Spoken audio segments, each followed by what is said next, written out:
Buenos días, buenas tardes, buenas noches del día 12 de octubre del 2024. Voy a proceder a hacer una lectura. Hace mucho tiempo que no había hecho ninguna y va a ser referente a las experiencias de algunas de las mujeres convivientes y que son víctimas de violencia psicológica. Espero que sea una lectura que resulte esclarecedora para las mujeres que están sufriendo este tipo de violencia. En este caso solamente va dirigido a las mujeres, no a los hombres, pero que de alguna manera también podríamos aplicarla a los varones. Pero para no dilatar más en el tiempo, voy a comenzar con una pequeña introducción al tema. Cuando se habla del tema de violencia contra mujeres, frecuentemente se limita a violencia sexual o física. Esto es debido a que la Organización Mundial de la Salud estima que 1 de cada 3 mujeres en todo el mundo ha sido víctima de violencia física y o sexual por parte de su pareja. El término violencia se relaciona con la palabra violación, la cual proviene del latín violare. En cuanto al término psicológico, es relativo a la manera de pensar, a la manera de sentir y a la manera de comportarse. La violencia contra la mujer acompaña al ser humano desde tiempos inmemorables hasta los días de hoy. Por ello, mucha de la legislación sanciona drásticamente este tipo de hechos. Pero aún así todo sigue siendo recurrente y de elevada incidencia, que en nuestro medio la misma no ha sido suficientemente estudiada y mucho menos controlada. La Organización Mundial de la Salud aduce que la violencia es el empleo premeditado de la fuerza a modo de amenazas o hechos, sea contra uno mismo o contra otras personas, lo que genera daños psicológicos o lesiones. Asimismo, la Organización de Naciones Unidas señala las distintas maneras en las que se pueden sufrir de maltrato en las mujeres en una relación de pareja, entre las que destaca la violencia psicológica en sus diversas manifestaciones, tales como el aislamiento, la humillación y el control. Esta situación constituye una de las modalidades más persistentes y prácticas del ejercicio del poder. Implica sucesos que suponen la degradación y buscan reducir o eliminar los recursos internos que la persona adquiere para enfrentarse a las distintas situaciones cotidianas. Es decir, mediante este acto una persona lo usa para lograr el desmoronamiento moral de otra, acosándola psicológicamente con amenazas, críticas, calumnias e injurias, de tal manera que debiliten la seguridad, la autoafirmación y la autoestima de la víctima e introduzcan en su mente preocupación, malestar, angustia, dudas, culpabilidad e inseguridad. Cabe señalar que este tipo de maltrato se puede clasificar tanto en pasivo como en activo. El primero es la privación constante de respuestas a las señales de interrelación afectuosa y omisión de las necesidades afables de apoyo y seguridad, mientras que el maltrato activo consiste en un trato degradante continuado que arremete contra la estimación de la persona de diferentes formas. Generalmente se llega a esta situación porque las violentadas tienen baja la autovaloración y autoestima. La autoestima se define como una autoevaluación que la persona hace y frecuentemente mantiene sobre sí misma, manifestando una actitud positiva o negativa. Esto Alude a la forma en la que el sujeto se siente importante, capaz, valioso y exitoso. Una estructura central que aproximarnos a la propia concepción del mundo, mientras que el autoconcepto es una opinión propia de valor que se expresa en las actitudes que tiene el individuo correspondiente a sí mismo. Asimismo, podemos mencionar a la autovaloración, la cual se explica como la idea que desarrolla el sujeto sobre su persona y tiene un significado o un significativo conocimiento personal para él, al asociarse a las esferas de mayor trascendencia motivacional. De igual manera, es importante hablar sobre las redes de apoyo, ya que éstas constituyen una afinidad extensa para recorrer los sistemas sociales que surgen de las distintas maneras de relación. Es decir, un grupo determinado de técnicas y métodos, así como de tácticas personales. Las redes son como una estrategia en un contexto de acción que pueden transformarse en función de las informaciones de los eventos que sobrevienen en el curso de dicha acción. Hay algunos autores que describen las redes de apoyo como una oquedad interpersonal del individuo que subvenciona primordialmente a su inherente reconocimiento como persona y a su imagen de sí, estableciendo una de las claves de la experiencia individual de competencia, bienestar, identidad y protagonismo, e incorporando las costumbres de cuidado de la salud y la capacidad de adaptación frente a una situación problemática o de crisis. Otro de los autores la define a la red social como un conjunto de individuos familiares, amigos, vecinos y otros aptos de proporcionar un apoyo y ayuda tan auténtica como duradera a una persona o a una familia. Las redes de apoyo se distribuyen en primarias y secundarias. Las primarias están conformadas por una comunidad pequeña de personas que se comunican entre sí mediante afinidades o vicisitudes que tienen en común en el plano emocional y afectivo.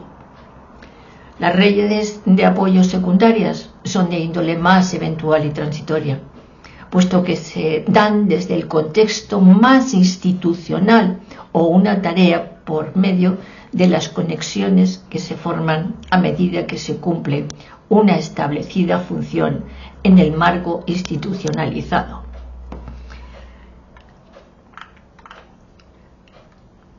Esta lectura se desarrolla dentro del paradigma de la investigación constructivista. Se eligió este paradigma para enmarcar nuestro estudio, nuestra lectura, debido a varios puntos. Primero, su principio fundamental es que los individuos actúan sobre la base de los sentimientos que atañe a ellos. En segundo lugar, el constructivismo asume que el entorno en el que las personas actúan es tanto social como material, y este entorno proporciona a las personas una comprensión de sus intereses. Esto nos ayuda a comprender cuándo y cómo ocurre la violencia psicológica entre parejas que conviven y explica qué significa la violencia psicológica. Y tercero, se pone énfasis en las normas e ideas y cómo afecta a los participantes de la investigación. En este discernimiento, el enfoque empleado es cualitativo. El razonamiento para esta decisión está detrás de la idea de que la pregunta de investigación impulsa al método de investigación. Debido a que no existe un conjunto de datos confiable para el tema que estamos estudiando, tuvimos que usar métodos que nos permitieran recopilar estos datos para identificar las categorías de violencia psicológica. Como resultado, el diseño fenomenológico y las entrevistas son las mejores herramientas para recopilar estos datos. fundamentado en el testimonio de las personas directamente involucradas, lo que permitió desvelar la esencia de las experiencias de violencia psicológica ejercidas por las parejas de las mujeres. Y dada la naturaleza sensible de este tema y las mujeres víctimas de violencia psicológica, se utilizaron entrevistas no estructuradas para asegurar que todos los sujetos fueran merecedores de dignidad y de respeto, que es cómo los tratamos a todos y cada uno de ellos. Las técnicas empleadas para la recopilación de datos fueron entrevistas semiestructuradas. La entrevista en lenguaje ordinario se puede utilizar para responder preguntas y confirmar corazonadas, así como abrir nuevas vías de investigación, que es el objetivo de esta lectura. Los ejes temáticos de las guías respectivas fueron las experiencias subyacentes y experiencias intersubjetivas. Para el registro de la información se emplearon como herramientas equipos móviles como grabadoras, hojas de papel y lapiceros. En relación con la validez de las técnicas, se señala que la entrevista cualitativa como técnica de recolección de datos tiene como propósito ratificar que las participantes sean libres de objetar y si es inevitable modificar las apreciaciones del investigador sobre los significados investigados, expresados en las preguntas de la guía de entrevista durante el proceso de recolección de datos. Por otra parte, el recojo de la información tuvo lugar en los ambientes reales de las participantes, es decir, en sus hogares, lo que denota que dichos estudios tienen una mayor validez ecológica.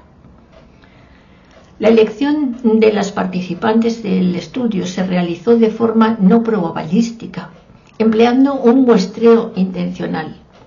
Ellas fueron 6 madres de familia, con edades comprendidas entre los 27 y 41 años, de nivel socioeconómico bajo, quienes actualmente residen en zonas más o menos pobres. Del total de participantes, 3 tienen un hijo y las otras tienen 2 hijos. El procedimiento de recolección de datos se llevó a cabo 7 meses. Como primera actividad, el equipo de investigación realizó la entrevista estructurada a la aliada del centro donde se procedió a este estudio, lo que permitió recoger datos generales acerca de la situación de violencia que afectaba a las mujeres. Paralelamente se elaboraron los consentimientos informados. Como siguientes actividades se realizaron las observaciones grupales y entrevistas semiestructuradas de manera individual a las madres.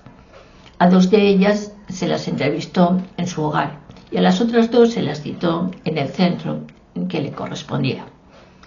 Las condiciones contextuales físicas fueron las adecuadas en los distintos ambientes donde los datos fueron obtenidos. Se les brindaron las mismas instrucciones y se contó con los materiales necesarios. Asimismo, las entrevistadas respondieron las preguntas de forma espontánea y con actitud colaboradora. Al final del proceso de recolección de información de las participantes, se transcribieron las entrevistas respetando sus expresiones originales y finalmente se procesaron los datos con un software. Es fundamental indicar que el procesamiento de datos cualitativos se apoya en procesos y operaciones logísticas, analíticas, inductivas. Este procedimiento supone obtener categorías a partir de los testimonios expresados por las participantes mediante la comparación constante de las unidades de análisis, con el objetivo de que éstas representen el contenido. Posteriormente se asignaron códigos a las categorías. Por tanto, en esta fase de análisis se logró obtener un sistema de categorías descriptivas que surgieron de las verbalizaciones de las participantes. Luego, se procedió a ordenar las piezas, con lo que se buscó la fusión de dichas categorías de acuerdo al análisis de tipo reductivo. La investigación realizada cumple con estándares internacionales éticos y los aportes de los diversos estudios han sido incorporados en la presente investigación, los cuales están citados apropiadamente y figuran en una lista de referencias. Asimismo, la protección de la honra y comodidad de las participantes se respaldó con el consentimiento informado, escrito y la confidencialidad. Además, todas ellas autorizaron ser grabadas en audio durante la entrevista, con el fin que la información recolectada sea lo más sincera a sus contribuciones y los resultados obtenidos sean el fruto de un proceso crítico, empírico y sistemático realizado por el equipo de la investigación. Se dice que el maltrato psicológico está constituido por sucesos o descuidos que tienen como finalidad degradar o controlar los comportamientos, las acciones, las conductas, las decisiones y las creencias de la mujer. Este tipo de maltrato psicológico que se percibe reiteradamente es el maltrato pasivo en forma de control y aislamiento.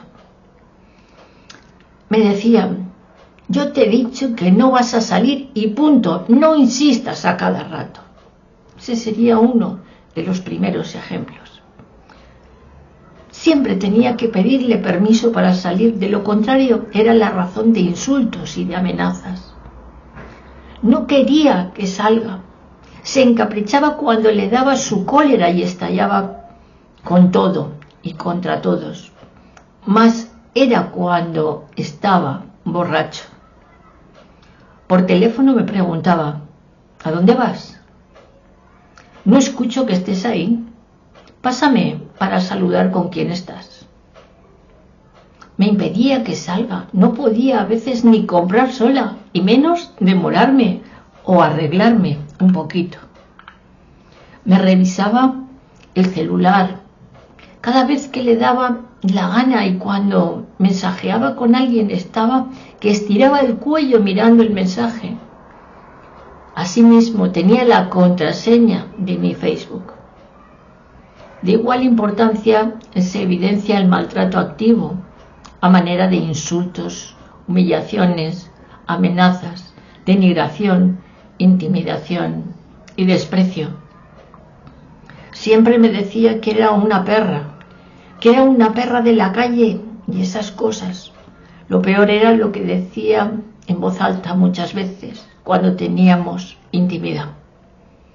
Me insultaba, me decía que era una gorda, que era una fea, que no servía para nada, que no sabía hacer las cosas bien. Él me decía: debí haberme encontrado otra mujer, eres la peor, no sabes hacer nada bien, me cansas, me aburres. Me dijo varias veces que era una inservible y me maldecía cada vez que quería. Era peor cuando tomaba licor con sus amigos en la calle. Yo me moría de vergüenza. Incluso algunas participantes mencionaron que sus parejas las comparaban frecuentemente con su madre, madrastra o anterior pareja cuando se presentaban situaciones adversas. Decía que su madrastra, quien era su mamá para él, planchaba mejor que yo y que sabía sus gustos para cocinarle. Me decía: mi mamá no lo hacía así, ella lo hace mejor. No te da la gana de aprender, no quieres aprender. Hasta mi primera mujer se esforzaba, pero tú, nada. De la misma manera refirieron que hubo agresión verbal por ambas partes como desencadenante de las continuas peleas. Le devolvía el insulto cuando ya me molestaba. Poco a poco fui hablando como él. Parece que así entendía. Me daba pena porque mi hijo escuchaba y se sentía mal. Cuando estaba con la cólera, gritaba: ¡ay, bueno, ya pues, que se largue! Y nos insultaba, muchas veces en la casa, en la calle o en cualquier lugar. Él tanto me insultaba y yo también lo hacía, pero siempre con temor de que me pudiera pegar o empujar. Hay momentos que ya estás enojada, cansada de lo que te dice, llegas al punto de responderle y empiezas a hacerlo continuamente. El autoconcepto es una opinión propia de valor que se manifiesta en las actitudes que tiene el individuo correspondiente a sí mismo. En este sentido, con relación a la autoestima del grupo analizado, se evidenció que tienen un juicio de valor negativo de ellas mismas debido a los maltratos que ejercían sus parejas contra ellas. Pensaban que no iban a lograr sus objetivos por sí solas y desconfiaban de ellas mismas, hasta llegar al punto de creer que en realidad eran como sus parejas las estaban calificando. No me sentía capaz de sustituir ese vacío que le iba a dejar a mi hija. Me dolía que sea como yo, una hija sin padre, por eso aguantaba. Tenía la autoestima recontra baja, ni me arreglaba, no me miraba al espejo en días, me amarraba simplemente el cabello y ni siquiera me peinaba.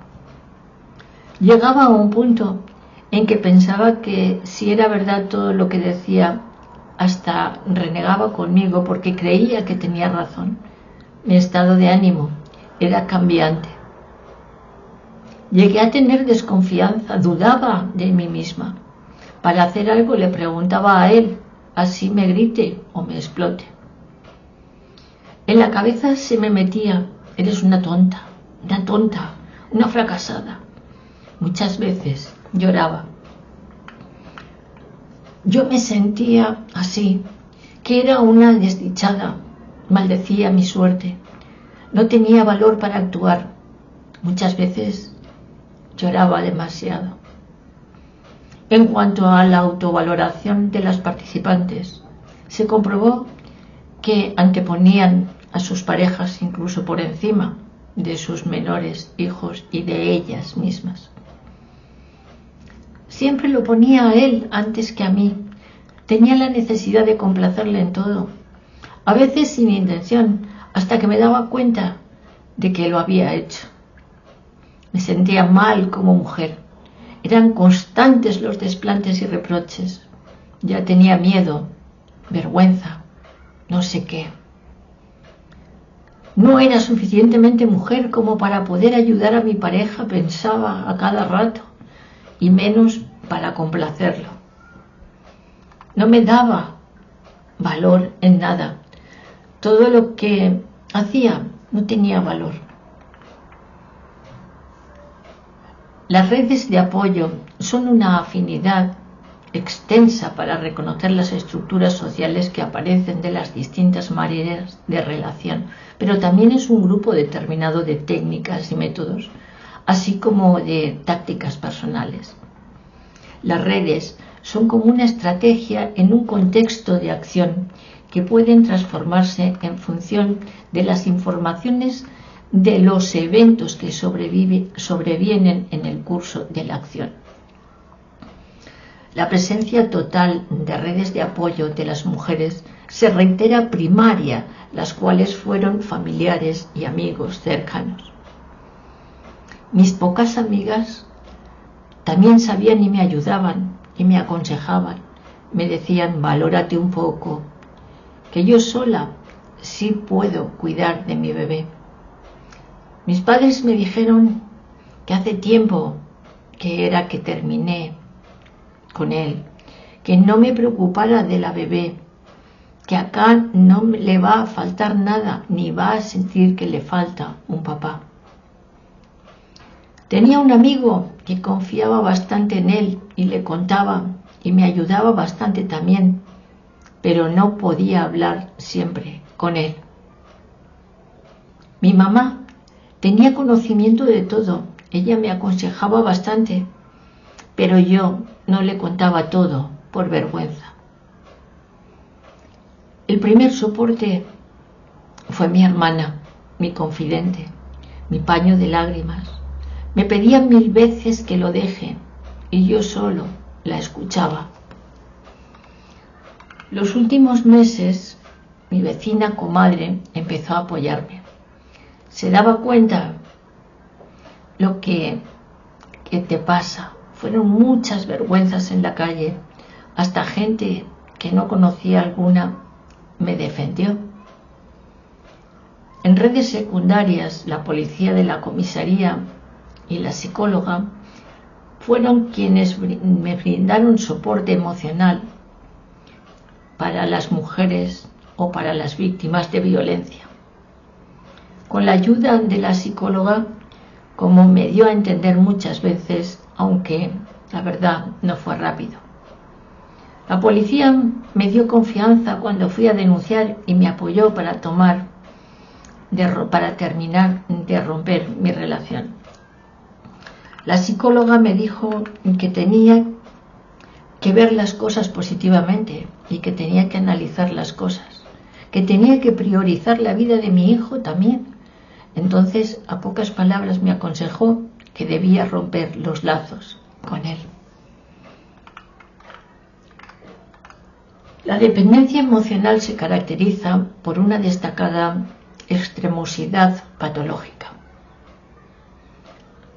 De aquellas actitudes y comportamientos que se muestran en el entorno de las relaciones interpersonales, donde reciben una significación elemental en las relaciones de pareja y donde el individuo indaga desesperadamente abarrotar una serie de súplicas afectivas insaciables mediante el establecimiento de lazos inestables. Las mujeres demuestran la dependencia emocional a sus parejas, justificándolo con el apego de los hijos, mencionando que se quedaban con ellos por no dejarlos sin padre a los menores. Más que todo me quedaba con él, creía que iba a cambiar, lo excusaba diciendo tal vez soy yo la culpable, o está sin trabajo, por eso se pone así. Llegaron los hijos y peor todavía, ya no me podía separar de él, los chicos reclamaban a su papá y yo no me imaginaba vivir sin él. Mis hijos fueron el motivo para seguir aferrada a él, pero aguanté por ellos, pero también, aunque sea y como sea, se mantenía a mis hijos. Nosotros dependíamos de él. Según el diccionario de la Real Academia Española, el vocablo de la palabra sentimientos tiene un significado, hecho o efecto de sentir o sentirse, estado afectivo de ánimo. Los sentimientos de las mujeres durante la relación que se revelan con más frecuencia, el avergonzamiento, refiriendo que no les contaban a las personas sobre su situación por ese motivo. No contaban lo que me sucedía en ese momento porque sentía vergüenza. No decía nada, mi mente antes era por temor, por vergüenza del que dirán de la gente. Asimismo, se evidenció el desconsuelo que sentían en ese momento las mujeres, ya que se ponían tristes hasta el punto de llorar por la situación que vivían en ese momento. Me ponía a llorar porque duele que te insulten muchas veces sola para no dar motivo. No lo quería escuchar y me iba llorando. Mi corazón me dolía y hasta palpitaba rápido a veces. Me ponía a llorar, me iba a mi cuarto y me encerraba a llorar sola. Al rato me pasaba, pero mi cuerpo me dolía como si el carro me hubiese aplastado. Paraba triste nada más, mis lágrimas caían solas y el suspiro no me dejaba, hasta mis ojos se volvieron pequeñitos. Me ponía siempre triste, últimamente era seguido y me daba escalofríos muy a menudo. Muchas veces me dolía el pecho, otra me faltaba el aire. No quiero ni recordar. Me sentía bastante triste.